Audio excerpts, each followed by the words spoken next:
1,139 horsepower. In a 5-seat SUV with a 781-liter boot and wireless charging, the Cayenne Turbo Electric is the most powerful production Porsche ever built, and it is not a two-door, it is not mid-engine, and it costs less than a Porsche 911 Turbo S. Either Porsche has lost the plot, or the plot just changed. After this walk-around, both start to feel true at the same time. One walk-around. Everything you need to know before this car arrives at dealers this summer. The Cayenne Turbo Electric is the most aerodynamically efficient Cayenne ever produced. A drag coefficient of 0.25, which puts it closer to a Taycan than to the outgoing combustion Cayenne. Porsche achieved that figure not by softening the design, but by making every surface work. Active cooling flaps in the nose open and close depending on thermal demand. An adaptive roof spoiler adjusts with speed. And on the Turbo, active aero blades at the rear extend from 55 km/h and retract below 35, optimizing downforce at speed and reducing drag during cruising.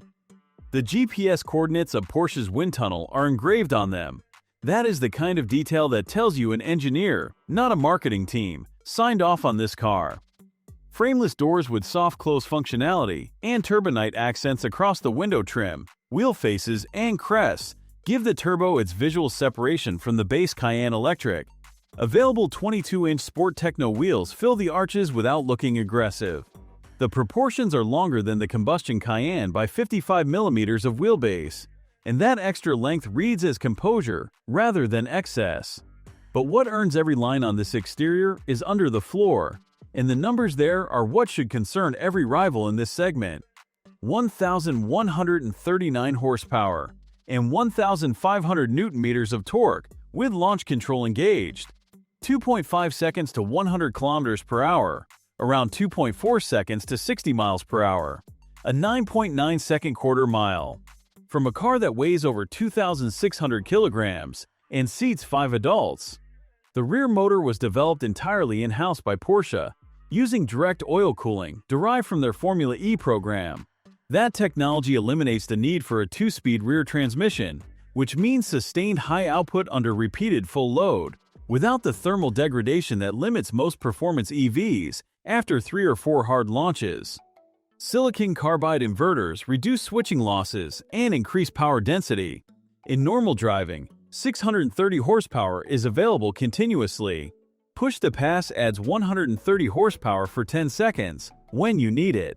The 113 kWh battery with double-sided cooling provides a WLTP range of up to 623 kilometers, around 387 miles, on an 800-volt architecture with up to 400 kilowatt DC fast charging.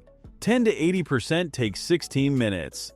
That is a coffee stop. You pull in, you order, you sit down. By the time you have finished, the car has added over 300 kilometers, around 186 miles, of usable range. Porsche has also introduced optional wireless inductive charging at 11 kilowatts using a floor plate you park over at home. No cable, no plug. The car aligns itself with the pad automatically. That is a first for any production car. And for a vehicle this size and this price, it changes the daily ownership routine entirely. Regenerative braking recovers up to 600 kilowatts, a figure on par with Formula E, and handles 97% of all braking in daily use before the hydraulic system is even needed. But what I was not expecting is how all of that performance translates once you sit inside. The interior told a different story than I anticipated, and it starts with the front cabin.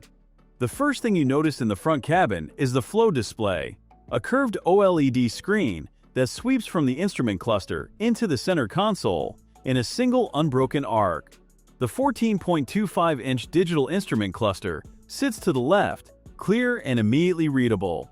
An optional 14.9-inch passenger display extends the screen band to the right, offering entertainment and app control without distracting the driver. Porsche kept physical knurled controls for climate temperature, audio volume, and drive mode selection. That decision matters. After spending time in cars where everything lives behind a touchscreen, having a physical volume knob you can reach without looking is a genuine comfort. The center console includes the ferry pad, a hand rest designed so you can brace your wrist and operate the touchscreen accurately while I was skeptical about whether that would feel natural, and it does. Mood modes are new to the Cayenne and adjust ambient lighting, climate settings, sound profiles, seat position, and display appearance to preset atmospheres. Surface heating warms the door panels and center armrest alongside the seats, using less energy than traditional forced air heating, while delivering draft-free warmth that reaches you faster on a cold morning. The sport seats hold you through corners, without the kind of firmness that punishes on a long motorway run. 18-way adaptive sport seats are available for those who want more lateral support. Materials throughout the front cabin are tight, considered, and finished to a standard I have encountered in very few SUVs at any price. But one detail I noticed, and this is an honest observation, the sheer amount of screen real estate can feel like a lot when you first sit down. It takes a few drives before it becomes background rather than foreground. That adjustment period is real. The rear cabin benefits directly from the 55mm wheelbase increase. There is noticeably more legroom than in any previous Cayenne, and the flat floor that comes with the electric platform means 3 adults can sit across the back without the center passenger straddling a transmission tunnel. The rear seats are electrically adjustable as standard, with 150mm of longitudinal travel.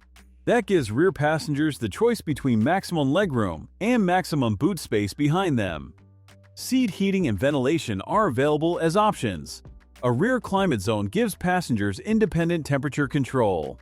The 40-20-40 split fold backrest can be operated from switches in the boot area, which is a practical detail that matters when you are loading the car and need to fold a seat without walking around to the rear door.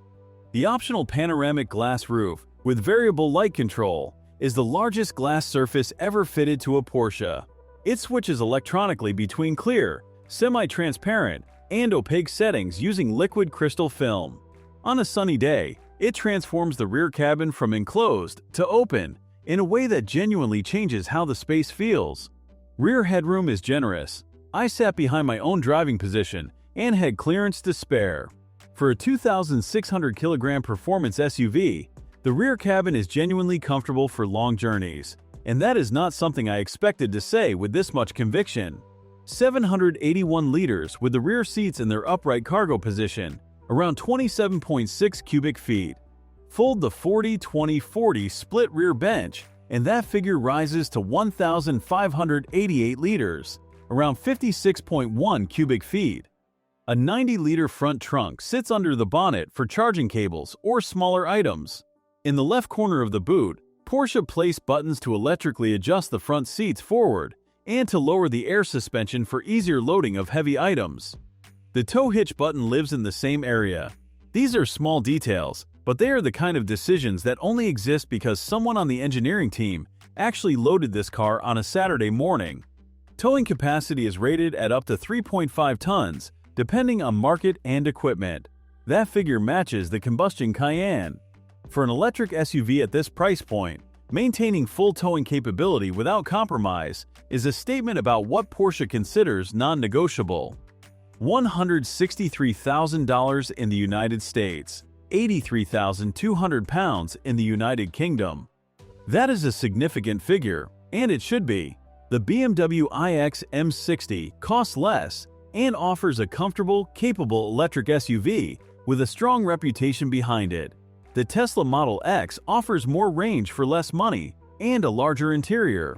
Those are real alternatives, not nothing. What neither of them offers is a 2.5-second sprint to 100, Formula E motor technology, 400 kilowatt charging, wireless inductive charging, and Porsche Active Ride suspension in the same car. Whether that gap justifies the premium is a decision you make, not me. But the real question this car answers is not about the price. It is about whether a Cayenne can survive without the sound of a combustion engine. After this walk-around, the answer is not just yes. The answer is that this might be the most complete Cayenne Porsche has ever built. And I did not expect to be saying that. Thanks for watching. If you enjoyed this video, hit that like button and subscribe for more content just like this. Leave a comment below with your thoughts or questions. I read every single one. And don't forget to click the bell icon to get notified about my next upload. See you in the next video.